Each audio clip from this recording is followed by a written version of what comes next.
I'm 72 years old, and I wake up every morning knowing I'm a fool.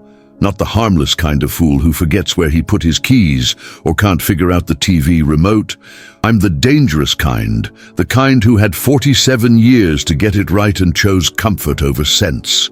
Every single time, the kind who's sitting in a studio apartment that smells like old coffee and regret, counting pills to see if I can make them last until the next Social Security check.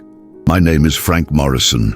I worked the assembly line at Consolidated Manufacturing in Toledo, Ohio, for 31 years.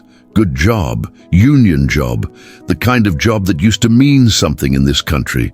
I made decent money, started at $12 an hour in 1978, worked my way up to 28 by the time I retired. Not rich, but comfortable. Or so I thought. I live in Tucson now, in a complex called Desert View Apartments, though the only view is of the dumpster behind the Walgreens.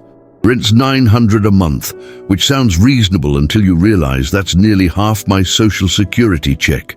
The other half goes to everything else: food, utilities, the medications that keep my heart beating and my blood pressure from killing me. Some months there's $50 left over, some months there's nothing. This morning, like every morning for the past 3 years, I opened the drawer next to my bed and pulled out the same yellow pill organizer.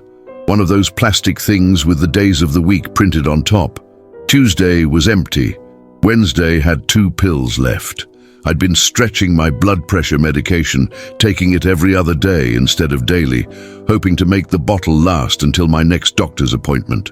That pill organizer is my daily reminder of everything I got wrong.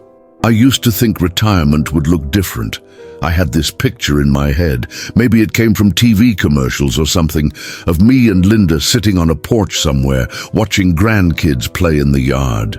Maybe taking a trip to see the Grand Canyon.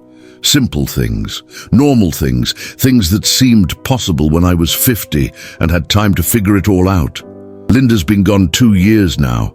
Cancer. The medical bills from her last 6 months ate through what little savings we had, and I learned the hard way that Medicare doesn't cover nearly as much as you think it does. But that's getting ahead of myself. The real story, the one that keeps me up at night, starts much earlier. I got my first real paycheck from Consolidated in September 1978. I was 25 years old, and that check felt like winning the lottery. $480 for 2 weeks of work. More money than I'd ever seen at once. The smart thing would have been to take some of that money and put it away. Start saving early. Let compound interest work its magic over 4 decades. But I was 25, and 25-year-olds don't think about being 72. They think about right now, so I bought a new car, not a sensible car, a 1978 Camaro Z28, bright yellow with black racing stripes. Payment was $237 a month, which was more than half my take-home pay, but I didn't care. I looked good driving that car. Linda and I got married the next year. She worked part-time at a dress shop downtown, made about $6 an hour. Together, we were bringing home maybe $1,400 a month, which felt like all the money in the world. We rented a nice apartment, ate out twice a week, bought whatever we wanted. The company had this retirement plan, a 401k they called it. New thing back then, they'd match 50 cents for every dollar you put in, up to 6% of your salary. Free money, essentially. But 6% meant about $60 a month. And $60 was dinner at the steakhouse or a new jacket or gas for weekend trips to the lake. I told myself I'd start contributing later, when I made more money, when I got that next raise, when things settled down, when we had more room in the budget. Later never came. By 1985, I was making $16 an hour. By 1992, 22. By 2000, 26. Good money for Toledo, union wages with regular raises and decent benefits. We bought a house in 1983, a 3-bedroom ranch with a 2-car garage and a yard big enough for barbecues. Payment was $800 a month, which seemed reasonable at the time. We had kids, 2 boys, Michael in 1984, David in 1987. Kids are expensive. Diapers, formula, clothes they outgrow every 6 months, doctor visits, daycare.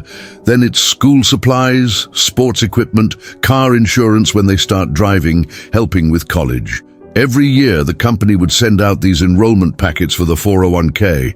Every year, I'd look at the numbers, do the math in my head, and decide we couldn't afford it.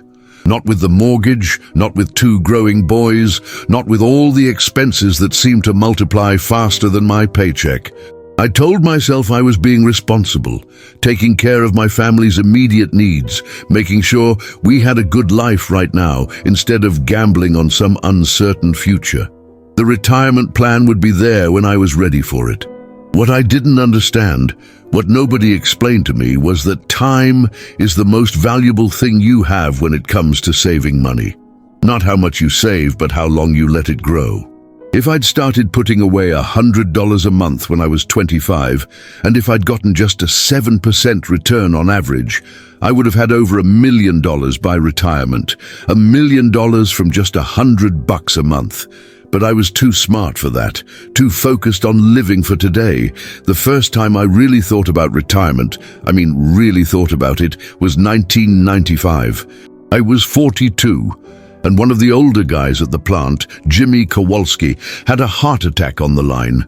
Jimmy was 58, 3 years from retirement, and suddenly he's in the hospital wondering if he'll ever work again. The union rep came around talking to all of us about disability insurance and retirement planning. She had these charts and graphs showing how much money we'd need to maintain our standard of living after 65. The magic number, she said, was about 75% of your current income. I was making about $45,000 a year then. 75% meant I'd need roughly $34,000 annually in retirement. Social Security would cover maybe $18,000 to $20,000, she said, which left a gap of $14,000 to $16,000 per year.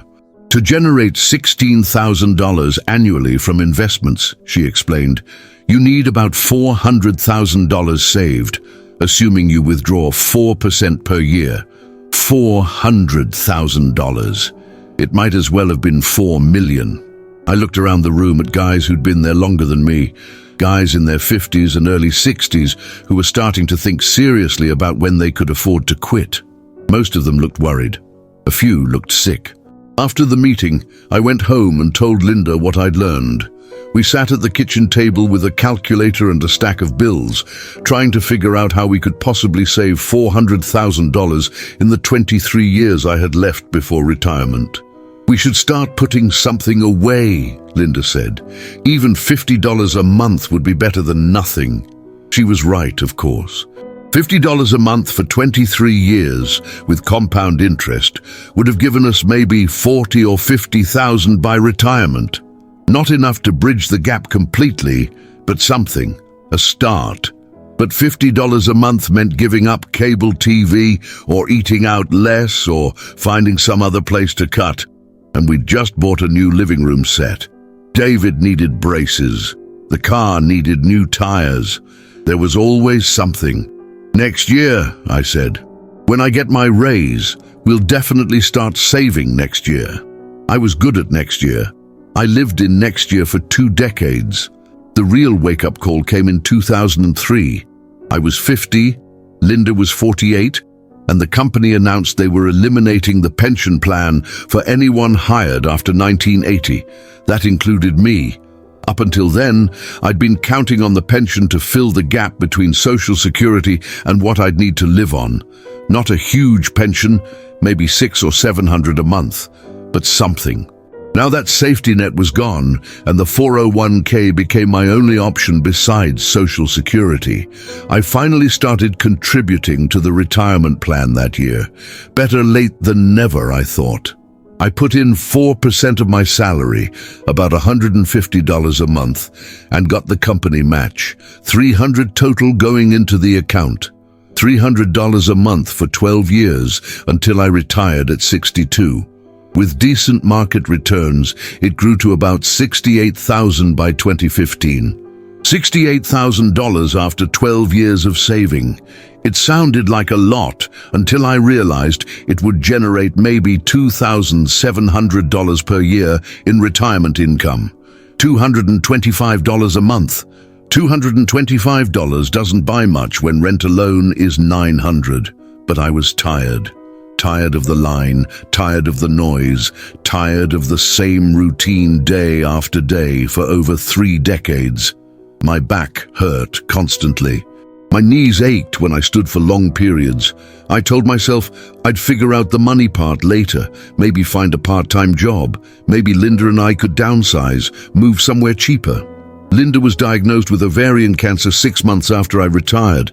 The thing about cancer is that it doesn't care about your retirement plans. Linda fought for 18 months. Surgery, chemotherapy, radiation, more surgery. She was brave, braver than I had any right to expect. But cancer doesn't care about courage either. The medical bills started arriving within weeks of her diagnosis. Even with Medicare and the supplemental insurance we'd bought, we were responsible for 20% of everything. 20% of surgery costs, 20% of chemotherapy treatments that cost $8,000 per session, 20% of hospital stays that ran $1,500 per day. 20% of $250,000 in medical expenses is $50,000. I cashed out the 401k to pay for Linda's treatment, all of it, $68,000, minus the penalties and taxes for early withdrawal. We netted about $47,000 after Uncle Sam took his cut. It wasn't enough, but it was what we had. Linda died on a Tuesday morning in March 2021. The final hospital bill arrived 3 weeks later. $14,000 that Medicare and insurance wouldn't cover. I paid it with a credit card. After the funeral, after the thank you notes were sent and the flowers had wilted, I sat down with a yellow legal pad and tried to figure out my finances. The numbers were brutal. Monthly income, Social Security disability, $1,900. Monthly expenses, mortgage on the house in Toledo, $800, utilities, $200, food, $300, medications, $400, car insurance, gas, phone, miscellaneous, another $300, total expenses, $2,000, total income, $1,900, monthly shortfall, $100. $100 doesn't sound like much, but it adds up fast when you don't have it. And that calculation assumed nothing went wrong. No car repairs, no medical emergencies, no unexpected expenses of any kind. Things always go wrong. The breaking point came that December. I was standing in line at Kroger with a cart containing exactly $19.43 worth of groceries, the amount I had left after paying all my other bills. Canned soup, generic bread, a small package of lunch meat, a carton of milk. The cashier, a young girl who couldn't have been more than 20, rang everything up. $21.67, she said. I stood there staring at the total on the register screen. $21.67. I was $2.24 short. Can you take off the lunch meat? I asked. She deleted it from the order. $18.99. I paid with exact change and walked out of that store with 4 items in a plastic bag, feeling smaller than I'd ever felt in my life. On the way home, I passed a McDonald's where I used to take Linda for coffee sometimes, back when $3 seemed like nothing. That night, I called my son Michael in Denver. He's an accountant, makes good money, has 2 kids of his own. I'd been avoiding this conversation for months, but I was running out of options. "Dad," he said after I'd explained the situation, "why didn't you save more for retirement?" It was a fair question, a logical question, the kind of question I'd asked myself every night for months. But hearing it out loud from my own son felt like a punch in the stomach. "I thought I had time," I said. "I thought it would work out." What I didn't tell him was the truth, that I'd spent 47 years choosing comfort over security, choosing right now over later, choosing what felt good over what made sense. That I'd convinced myself I was being responsible while I was actually being the opposite. Michael sent me a check for $5,000. Just until you get back on your feet, he said. Good kid, but he's got his own family to think about, his own future to worry about. I can't keep asking for help. I sold the house in Toledo that spring and moved to Arizona. People said it would be cheaper here, and they were right about some things. No state income tax, lower property taxes, warmer weather means lower heating bills, but other things cost more. Air conditioning runs constantly from April to October. Water bills are higher because everything here requires irrigation to stay alive. And rent, even for a small apartment, still eats up most of your income when your income is $1,900 a month. The Desert View apartments aren't much to look at. Built in the 1970s, brown stucco walls, flat roof, parking lot full of potholes. But it's home now, all 700 square feet of it. Kitchen table doubles as a desk. Living room doubles as everything else. Bedroom barely fits a double bed and a dresser. The other tenants are mostly older folks like me, people who moved here thinking Arizona would solve their money problems. We nod at each other in the hallway, but don't talk much. There's an unspoken understanding that we're all here because we don't have anywhere else to go. Mrs. Chen in 4B used to be a teacher, 30 years in the classroom, but teachers' pensions in California weren't enough to live on there, so she came here. Mr. Rodriguez in 2A worked construction his whole life, destroyed his knees and back, lives on disability now. We're all casualties of the same war, the war between the life we thought we'd have and the reality of growing old in America without enough money. Every morning at 7, I take my pills with yesterday's coffee, reheated in a microwave older than my grandson's. I eat generic cereal with generic milk, read yesterday's newspaper that someone left by the mailboxes. Then I sit in the one good chair I brought from Toledo and think about all the decisions that led me here. The Camaro I bought in 1978, the vacation to Florida in 1989, the big screen TV in 1995, the kitchen renovation in 2001. Each one seemed reasonable at the time. Each one was a choice to spend money now instead of saving it for later. I think about compound interest, the eighth wonder of the world, Einstein supposedly called it. How a dollar saved today becomes $2 in 10 years, $4 in 20 years, $8 in 30 years. How the first dollar you save is worth more than the last $10 you save because it has more time to grow. I think about the guys at the plant who did save, who lived in smaller houses and drove older cars and put money away every month no matter what. They're not rich, but they're not counting pills or choosing between medication and food either. Mostly I think about the conversation I never had with my 25-year-old self. The conversation where someone sits him down and explains that comfort is expensive, that easy payments aren't easy, that I'll start saving next year is the most expensive lie you can tell yourself. The hardest part isn't the money though. It's the realization that I had every opportunity to avoid this situation and chose not to take it. I wasn't a victim of circumstance. I wasn't hit by a natural disaster or cheated by some financial advisor or laid off without warning. I had a steady job for 31 years. I had access to a retirement plan with employer matching. I had time, decades of time, to build something for the future. I chose not to. Every month for 47 years, I got a paycheck and decided how to spend it. Every month, I could have chosen to put something away, even if it was just $50, even if it was just $25. Instead, I chose the car payment, the bigger house, the newer appliances, the family vacations. I told myself I was living the American dream. I was really living the American delusion. The idea that someone else would take care of my future, that Social Security would be enough, that things would somehow work out without any effort on my part. Last month, I got a letter from Social Security saying my monthly benefit would increase by $8.70 due to cost of living adjustments. $8.70. That's about what a cup of coffee costs now at the fancy place downtown.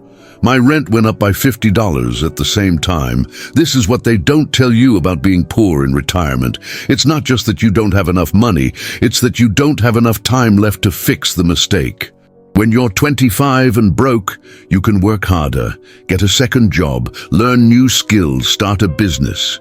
When you're 72 and broke, your options are limited. Your energy is limited. Your time is limited. You're stuck with the consequences of every financial decision you made for the previous 50 years. And there's no do-over, no second chance, no way to go back and choose differently. I've started working again. 3 days a week at a hardware store called Hanson's Tools, minimum wage plus a small commission on sales. It's not much, maybe $400 a month after taxes, but it helps bridge the gap between income and expenses. The irony isn't lost on me. I retired at 62 because I was tired of working, and now I'm 72 and working again because I can't afford not to. The difference is that at 62 I had choices. At 72 I have necessities. My manager is a kid named Tyler, who's maybe 25 years old, same age I was when I bought that Camaro. He's polite to me, respectful, but I can see the question in his eyes sometimes when I'm struggling to lift a box or remember how to use the new computer system. What's this old guy doing here? What I'm doing here is paying for every financial mistake I made between 1978 and 2015. I'm paying interest on 40 years of choosing comfort over security, spending over saving, now over later. Tyler drives a Honda Civic that's probably 15 years old, but well maintained. He brings his lunch to work in a brown bag. He mentioned once that he's putting 10% of his paycheck into the company 401k. Starting early, he said, let compound interest do the heavy lifting. Smart kid, smarter than I was at his age. The yellow pill organizer sits on my nightstand next to a photo of Linda and me from our wedding day. We look so young, so confident, so certain that everything would work out the way we planned. Linda's wearing a white dress that cost more than I made in a month back then. I'm wearing a rented tuxedo with a bow tie I never did learn to tie properly. We look like people who believed in the future, people who thought they had time to figure everything out. The photo is from 1979, the same year I decided not to contribute to the company retirement plan. The same year I told myself I'd start saving later when we had more room in the budget. Now it's 2025, and I'm trying to make my blood pressure medication last until the first of the month. I'm eating generic soup for dinner and working part-time at 72 because I can't afford not to. This is what later looks like. If I could go back, if I could have that conversation with my 25-year-old self, here's what I'd tell him. Start saving now. Not next year, not when you get a raise, not when things settle down, now. Even if it's just $25 a month, even if it means eating peanut butter sandwiches for lunch or keeping the old TV for another year. Start now, because time is the only advantage you have over people who are older and smarter and make more money than you do. Don't touch the retirement money. Ever. Not for a car, not for a vacation, not even for medical bills. Once it's gone, and you'll never have enough years left to replace it. Live below your means, not at your means. If you can afford a payment of $400 a month, buy something that costs $300 and put the difference in savings. The bank doesn't care if you can technically afford the payment. They care if you can make it every month for 5 years, while also dealing with every other financial emergency that life throws at you. Understand that Social Security is a safety net, not a retirement plan. It's designed to keep you from starving, not to maintain your standard of living. If you want to live comfortably in retirement, you have to create that comfort yourself, month by month, year by year, starting as early as possible. Most importantly, stop believing that you're special, that the rules don't apply to you, that somehow everything will work out without any effort on your part. The same compound interest that can make you wealthy if you start early will make you poor if you start late. The same time that's your biggest advantage at 25 becomes your biggest enemy at 50. There is no magic solution, no government program, no inheritance coming that will solve your retirement problems for you. There's just you, your paycheck, and the choice you make every month about what to do with the difference between what you earn and what you spend. Choose wisely. Choose early. Choose consistently. Because if you don't, you'll end up like me, 72 years old, working minimum wage, counting pills, and wishing you could go back in time to slap some sense into the person who created this mess. But you can't go back. You can only go forward one day at a time, one decision at a time, one small sacrifice at a time. Don't make the mistake I made. Don't choose comfort over security. Don't choose now over later. Don't tell yourself you have time when time is the one thing you can never get back. Don't end up like me, sitting in a 700 square foot apartment, eating generic soup, and wondering how your life went so wrong when you had every opportunity to get it right. Don't live your whole life wrong and only realize it after 65, because by then it's too late to fix it. All you can do is warn other people not to make the same mistakes you did. All you can do is hope they're smarter than you were. All you can do is sit in the dark at 3 in the morning, holding that yellow pill organizer, and count the cost of every choice you made along the way. I'm 72 years old, and I wake up every morning knowing I'm a fool. Don't be like me.